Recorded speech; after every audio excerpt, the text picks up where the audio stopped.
Welcome to This Explainer. Today, we're stepping way back into the first century to look at a genuinely intense historical reality. We're talking about the extreme trials and economic hardships faced by early Hebrew Christians living in Jerusalem and Judea. If you've ever wondered how a community manages to keep its faith, its structure, and literally just survive when absolutely everything is working against them, well, this story is going to be incredibly fascinating.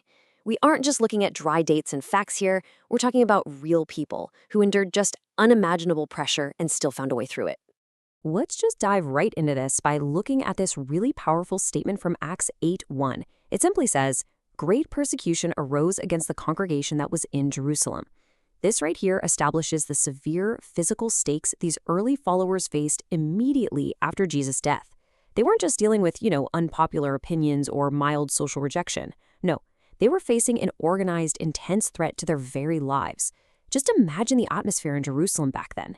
Constantly looking over your shoulder, the whispered meetings, the sudden, terrifying loss of friends and family to imprisonment or even worse. The formation of this Christian congregation wasn't met with open arms.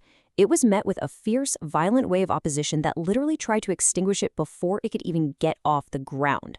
And as we look at the chronological arc of their suffering, it's honestly pretty profound. Starting right after Jesus' death, you have that immediate, intense persecution we just talked about. But then, as we jump forward to about 20 years later, the nature of their suffering completely shifts. It morphs into deep economic hardships and famine. So this wasn't just a brief, difficult season, it was an entire era of struggle. Finally, by the year 61 CE, there's this surprising pivot to a period of relative peace. Tracing this journey really helps us grasp the sheer duration of the challenges they navigated. I mean, it's one thing to survive a sudden explosive crisis. It is an entirely different kind of endurance to live through one massive threat, only to have it replaced by another, and then another, over the course of decades. So, to really empathize with what they were going through, we have to look at this two-pronged attack. First, they barely survive this relentless physical persecution. But then, 20 years later, they get hit with a totally different kind of crisis, severe economic hardship. And based on the historical record in Acts 11:27-30, these afflictions were actually tied to a massive famine that had devastated the land. Imagine surviving genuine, immediate threats to your life, only to find yourself struggling just to put food on the table for your family. A famine brings this slow, grinding desperation that tests the community in ways that sudden violence just doesn't. It was this relentless, crushing weight, testing their resources and their faith on every single level. Now, looking at this, there's a really dramatic contrast. On one side, we've got the past 2 decades, a relentless barrage of trauma, persecution, famine, and extreme poverty that absolutely left the community scarred and exhausted.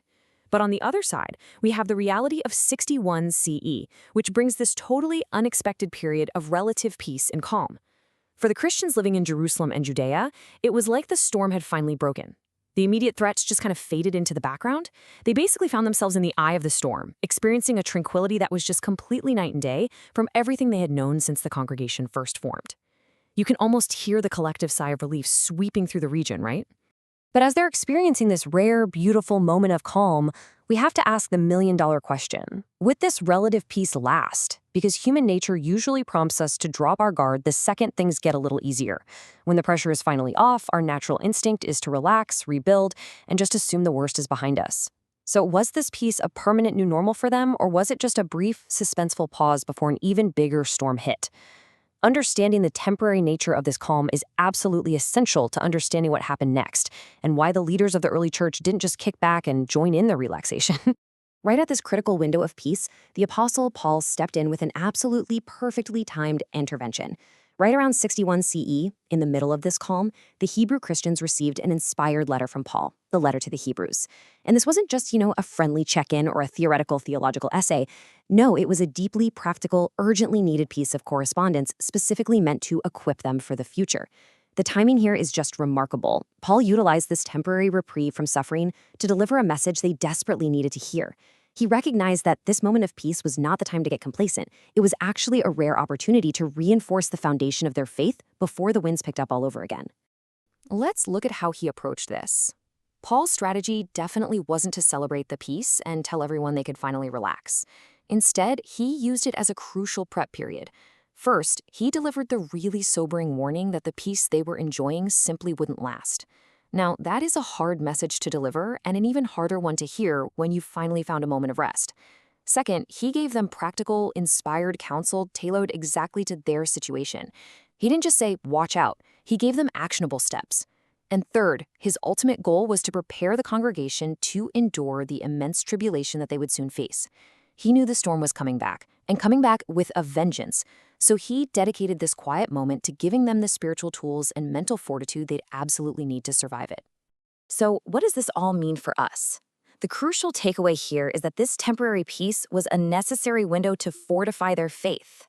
Paul's inspired letter wasn't a magic spell to avoid the coming tribulation.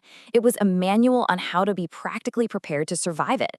It is just a brilliant historical example of using a time of calm to build absolute resilience for the trials ahead. And as we look back at their remarkable endurance, it really leaves us with a powerful question. How are you using your own times of peace to prepare for the storms ahead? For more information, please visit jw.org. And don't forget to like, share, subscribe, and press the bell icon to get the notification for new videos.